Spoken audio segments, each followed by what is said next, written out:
We have been going through the book of Job, and tonight we're going to focus on the section that we're looking at is chapters 8, 9, and 10. I'm certainly not going to go through detail of all three of those chapters. I'm going to back up a little bit and start us off with a little different approach than what might be normally focused on when you look at what's going on in these three chapters. Job is an amazing book, historical book that addresses some very complex issues around justice and suffering, around God's place within those very huge themes that are a part of our life as much as they were back then. Different flavors, different reasons, but suffering at a very basic level is a human experience that we all have. There is no one on this planet that would ever go through life without being touched by suffering. I think that's what makes Job so intriguing and important for us to be looking at. So we're going to look at it sort of in a loose way, chapters 8, 9, and 10. Again, I said I was going to start off with a little different approach, and I hope it ties in for you. But I wanted to talk about blessing, not blessing our security guard, our resident Samoan.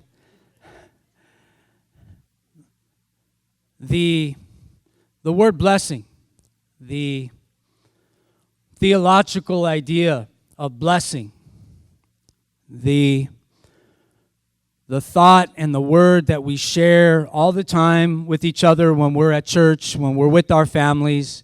We talk about being blessed. We talk about gestures. God bless you. Blessing. There's this guy, John O'Donohue, who is no longer living but was a poet, Irish. And when you heard him share his poems, the Irish drawl made it so good. And so I'm not going to even try to do the brogue in this. I'm not even going to read a poem. But what I want to try to convey to you was the power of something that he wrote that was titled Blessing the Space Between Us. And in a nugget, what he communicated in these words was that when you bless another individual, something happens. Something changes. And I believe that to be very true. I'm thinking that most of you sitting here have also that same understanding and experience.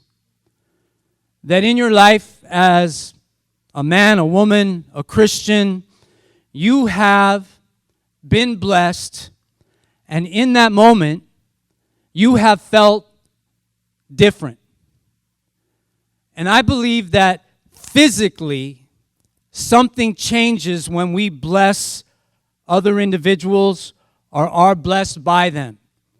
That something in the space between the individuals actually changes. Blessing is something that we often see, that the impact can be so strong that we can see the effect. You can bless somebody in that right particular moment, and you can see their countenance change. You can see even possibly a tear begin to roll down their cheek. Or maybe you've been in that place where you've been surprised or in desperate need of a blessing, and that right individual or that right song or that right word comes to your ears, and you cannot do anything else but feel so overwhelmed with blessing that your body and your soul changes. That is an amazing gift that we have. we don't always see it. And that's true too.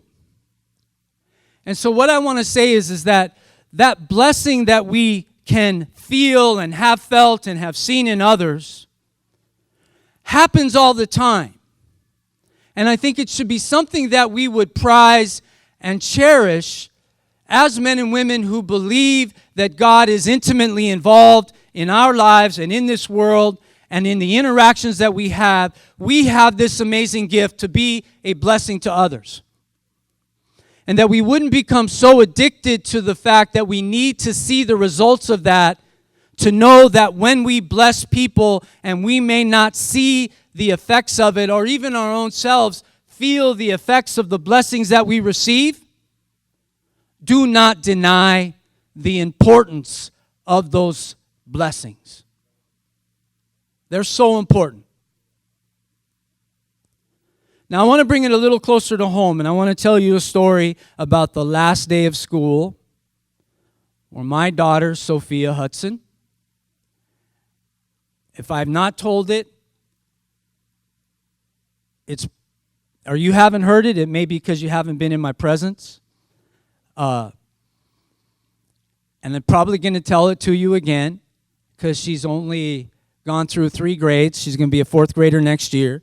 So I've got 2 years to enjoy getting up in the morning and about twice a week walking with Sophia to her school, which is a block and a half down from our house, Fern Avenue Elementary School. Favorite part of the day. And so it was about a couple weeks ago. It was her last day of school. And my wife is thoughtful enough and practical enough to realize that Sophia needed to give Derek, the crossing guard, a gift card. Derek takes care of the corner at El Dorado and Fern. And so as we got ready to walk down the street, I said, Sophia, you've got the gift card, right? Better get ready to give it to Derek. And she looked at me and she said, well, I don't know what to do. And so I took that moment and I said, well, what does Derek do?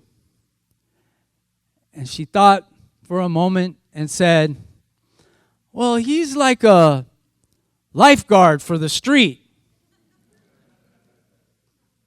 What a gem. So we walked down the block right before school, very busy. So I said, come on, Sophia, here's your chance. And so she's a little bit nervous because he's barking orders, holding up the stop sign. But she was brave enough to find the moment to say, here, thank you. And Derek took just a moment to grab the card, put it in his pocket, and said, thank you. And she crossed the street and went to school. Well, I walked back, got in my car to go to work, and it slowed down by then, so I pulled over, and I said, Derek, my daughter gave you the card this morning, and I want to let you know that when she asked, or when she said what she should do, and I asked her, well, what do you do? She said, you're a lifeguard for the street. Man, that guy put on the biggest smile that I had seen on his face the entire year. And he stopped and he reflected a little bit and he goes, my gosh, that's it. That made my day. And he went into the summer with that kind of blessing from my daughter. A lifeguard for the street. Well, let me just take a moment and say, isn't that all of our role? I mean, I don't know if there's any crossing guards in here, but my gosh, we're all lifeguards for something, aren't we? I mean, we're lifeguards for our family. We're lifeguards for those who work around us. If you have responsibilities as managers, as directors, as supervisors, you are lifeguards for their well-being, for pouring into their life. And lifeguards, sometimes that's a prestigious job. That's why Derek felt so good. But, lifeguards sometimes just watch a lot. They just watch a lot. And those of us in that role, let us not diminish the importance of watching, of paying attention to the beach in front of our lives, and to value that role and to receive that as a blessing. So that's the end of my Sophia story. And now I'm going to try to tie this into Job. I think the point of it was those simple words and the image that was created by Sophia changed Derek's life in that particular moment. And we should all value the power of those words that we can share that are blessings. And so here we are in Job chapter 8. Now there's a few dramas that have played out in Job as you have gone through it with Pastor Josh and Pastor Isaac.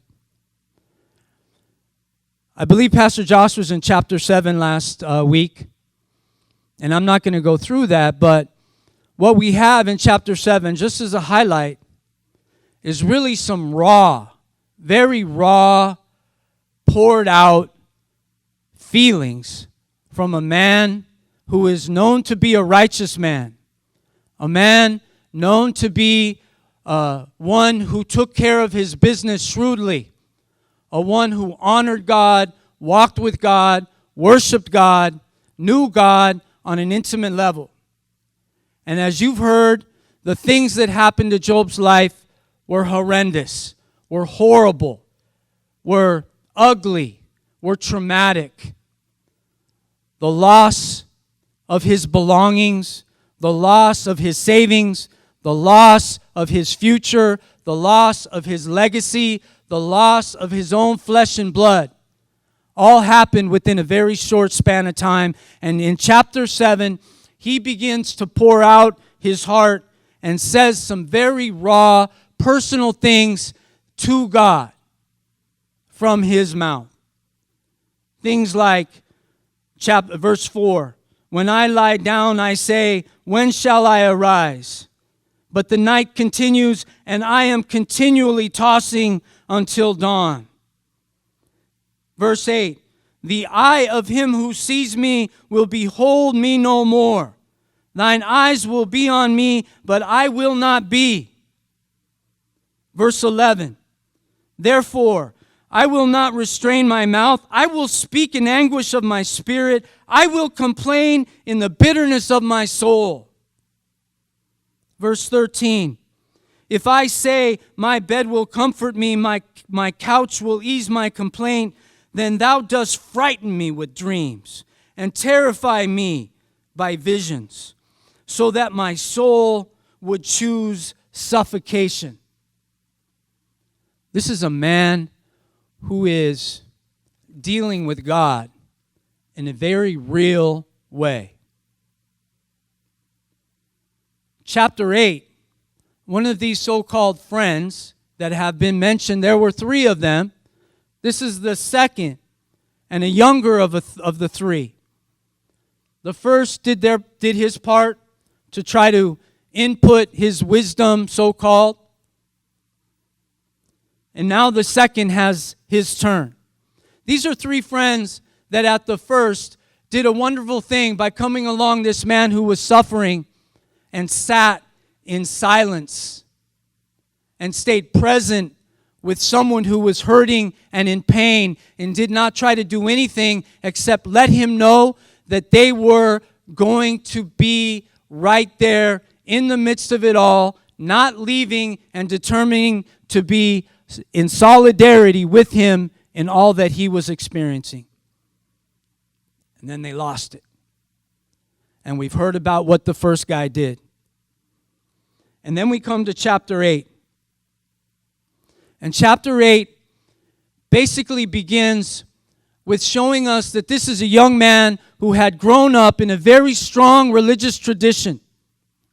Not necessarily a righteous one or one that was from the heart, connected to the Spirit of God, and was a a lived out relationship with the one that he knew gave him life and the one that he felt loved by, but it was more of a rigid black and white reality for this young man. And out of that rigid reality that he lived in, he was aghast at Job's words. He did not understand how Job could be so irreverent in his perspective, that he had the gall to be able to call out to God in such anguish, to communicate such pain, to talk about how there was not joy in the morning, but how there was nothing but pain and suffering, and all he wanted to do was lie down and die. If there was death with dignity back then, it would have been something that he would have taken advantage of. Job was being as real as they come. And I know in my own life that as I have lived and attempted to try to be faithful to my God, I have certainly got caught up in the religious, judgmental dynamics that are so prone to become a part of the way that we look at other people in our lives, that we think should be the way the world works.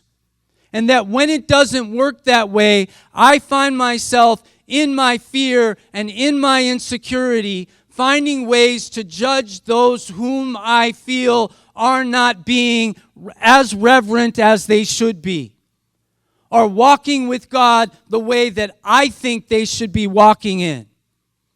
Now, there is a part of us that should be very prayerful about a discerning spirit and trust that we need to be very humble when it comes to this idea of discerning others' choices in life, of what they say in life, of what they do in life. That is important for us as Christians, but it requires such a tremendous amount of humility, of great Holy Spirit-driven humility, that when we step into that position where we think we can judge somebody, be very, very careful, Dan. Very careful. Bildad's problem is that he spoke out of a anxious, nervous insecurity and started peppering Job with nothing but religious verbiage, clueless about what Job needed. Didn't have a clue. Why don't you just repent, get up, and go towards God? It had to have been deserving of your sons and daughters for them to be taken and killed. They did something, and you need to pay attention to that and accept it to get right with God. And we have the view of the New Testament all the way up in John, where we see the disciples saying the same thing to a disabled person, and they talk amongst each other and they say, well, we wonder what his parents did. We wonder what his grandparents did that caused this disability in his life. And Jesus didn't take any length of time at all and said, this has nothing to do with any past event in this man's life. It has everything to do with everybody seeing the power of God at work in what will happen to this man as he is healed. Now, I say that to myself because there are things that have happened in my family that I sometimes feel are a curse. And I don't know about you, but when I think about those things and I see things that happen to my grandparents and I see things that happen to my parents and I see things that are starting to come into my life, I start thinking, dang, is there a curse out there? Did someone in my family do something that just caused the wrath of God to be trickled into every generation of my family? I picked up this beautiful 15-page document, that someone about 2 generations back followed the family tree all the way to Plymouth and Virginia. Family coming over from Bromley, England. I had an ancestor who was a chaplain in the Revolutionary War, a Methodist minister. And then the next guy down was a Methodist minister too. And this guy says he had, I don't know, like 65 slaves. And it's right there in black and white. And when you read that, that feels weird. You know, so that's where sometimes I go, do I got a curse in my family? Right? Is there something that's going on that sometimes finds myself thinking it's not going right? Because God says, no. No. What you need to recognize is the power of God that can be shown by the healing and the transformative power in our lives and in each other's lives, the people that we love, the people that we hate. The power of God is real, and that's what it's about.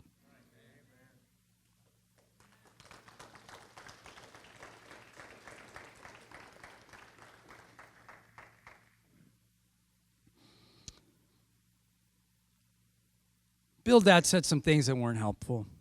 And let me just take a moment. One of the things that I've learned in working in hospitals for a very long time is that people with the best intentions can say some of the worst, hurtful, and harmful things. So this isn't a judgment or a rebuke. It's just a heads up. We have people within our congregation that are hurting, that have had tremendous losses, that have had losses that I would never want to experience.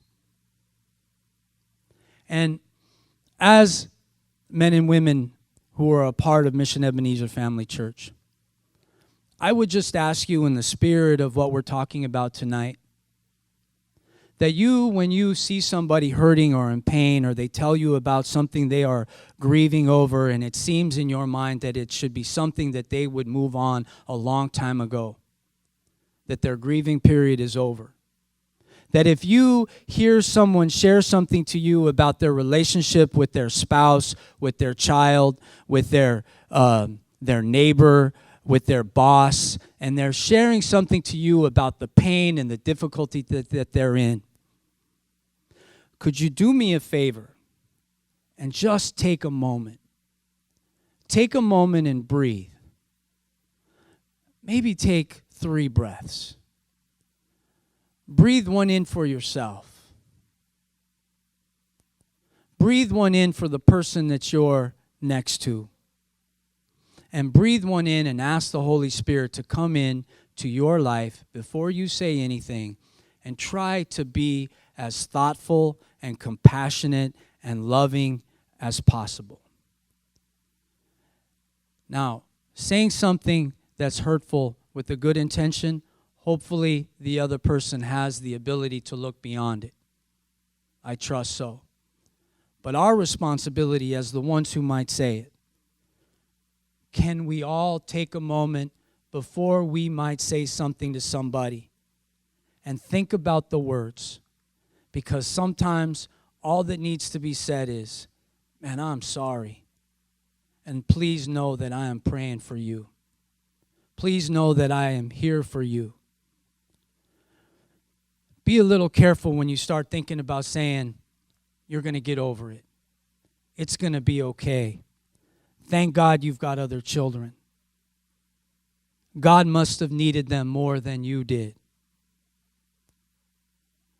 Just be a little bit more careful, and maybe we can just learn a little bit from the spirit of Blvd, who came out of some feeling of conviction or fear, and just pause for a moment and be thoughtful, because the words that we share, as I've said, can make someone put a smile on their face and feel the blessing of a God, and bigger than they ever might ever become.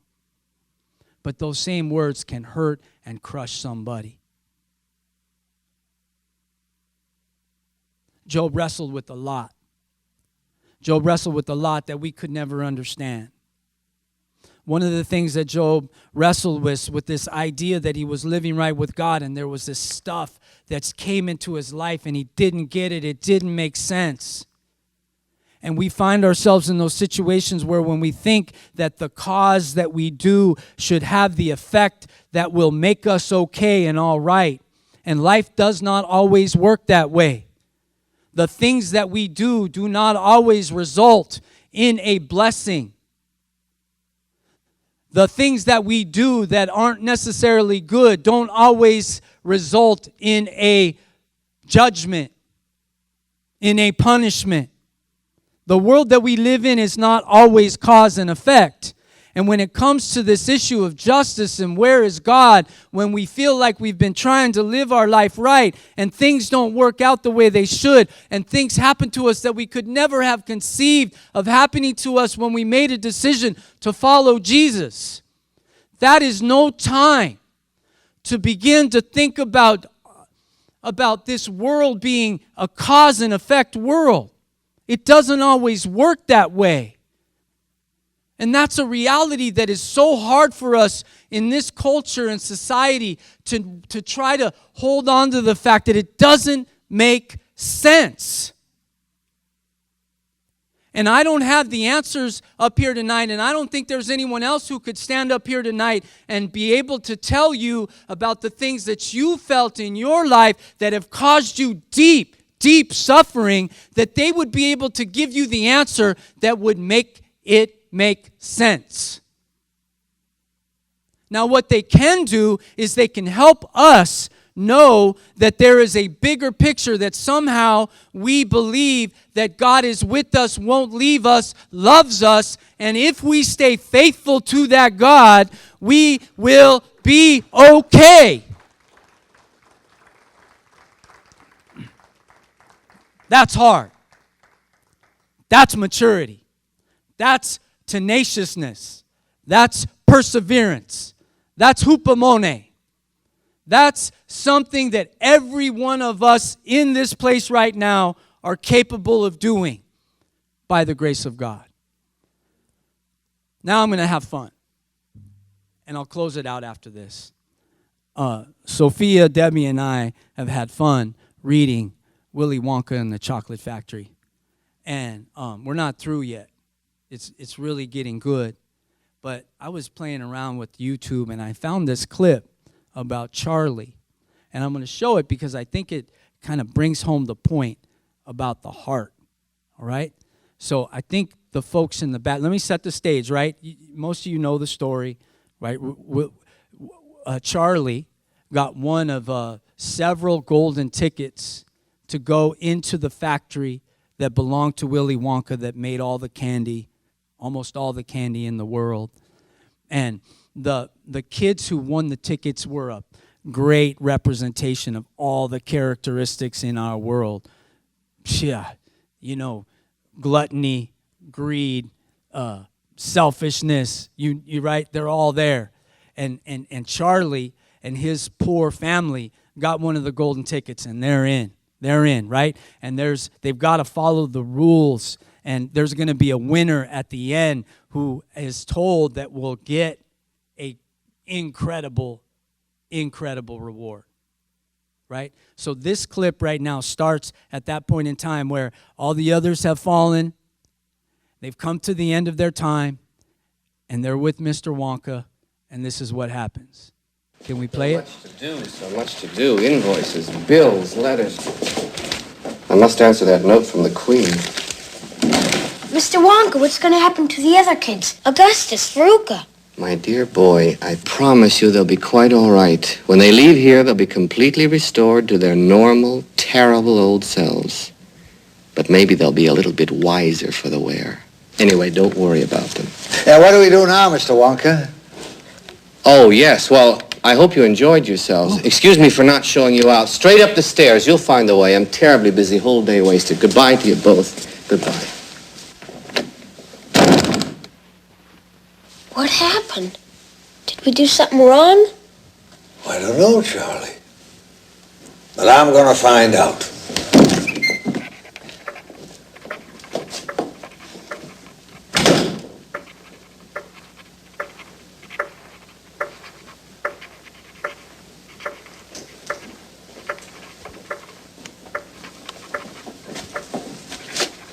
Mr. Wonka? I am extraordinarily busy, sir. I just wanted to ask about the chocolate. The lifetime supply of chocolate for Charlie. When does he get it? He doesn't. Why not? Because he broke the rules. What rules? We didn't see any rules, did we, Charlie? Wrong, sir. Wrong. Under Section 37B of the contract signed by him, it states quite clearly that all offers shall become null and void if, and you can read it for yourself in this photostatic copy, I, the undersigned, shall forfeit all rights, privileges, and licenses herein and herein contained, etc., etc., fax mentis incendium gloria culpum, etc., etc., memo bis punitor delicatum. It's all there, black and white, clear as crystal.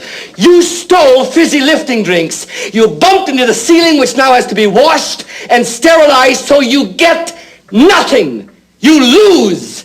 Good day, sir. You're a crook.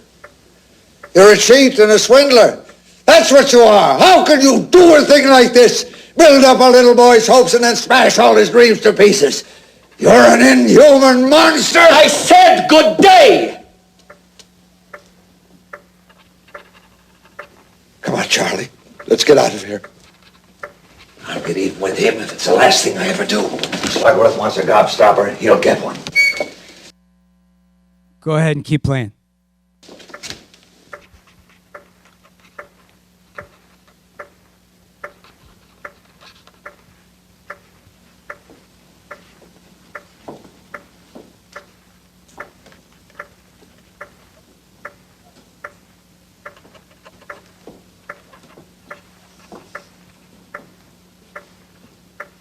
Mr. Wonka?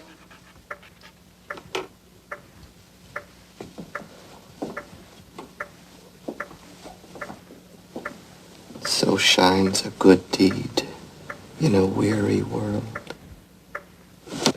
Charlie, my boy, you won! You did it! You did it! I knew you would! I just knew you would! Oh, Charlie, forgive me for putting you through this. Please, forgive me. Come in, Mr. Wilkinson. Charlie, meet Mr. Wilkinson. Pleasure. Slugworth. No, that's not Slugworth. He works for me. For you? I had to test you, Charlie, and you passed the test. Thanks, guys. You in the won! back. Just for the sake of time, it's not a perfect metaphor. There are things that fit and there are things that don't. But what most perfectly fits, I believe, is that Charlie, in the face of being slammed with injustice, of having his heart crushed, stopped at that moment. What he held in his pocket, that Globstopper, I think it's called, is a candy that was told if someone else got it, that because of the type of candy it was, you suck on it, it would not get smaller, it would keep its flavor, that if someone got that outside, Mr. Wonka's factory would have been devastated. And the guy who came in with the glasses had caught every kid before they went in and said, I'll give you $10,000 if you give me the Globstopper. And so Charlie stopped on his way out after being jabbed in the back, after having a grandfather who would have been just like me, ready to attack Wonka and do everything he could to get back at him. Charlie stopped, and his heart was in a place, who knew that the right thing to do was to give the Globstopper back to Mr. Wonka. And that was what, in this case, I'll call was his salvation.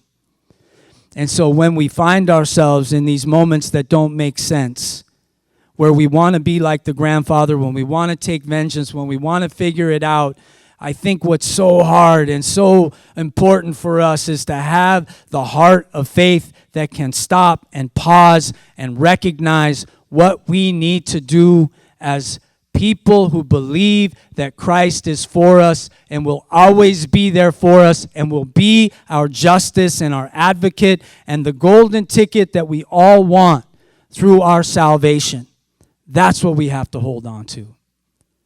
And so Willy Wonka and Job, have they ever been put together before? I doubt it. But we can do that at Mission Ebenezer Family Church.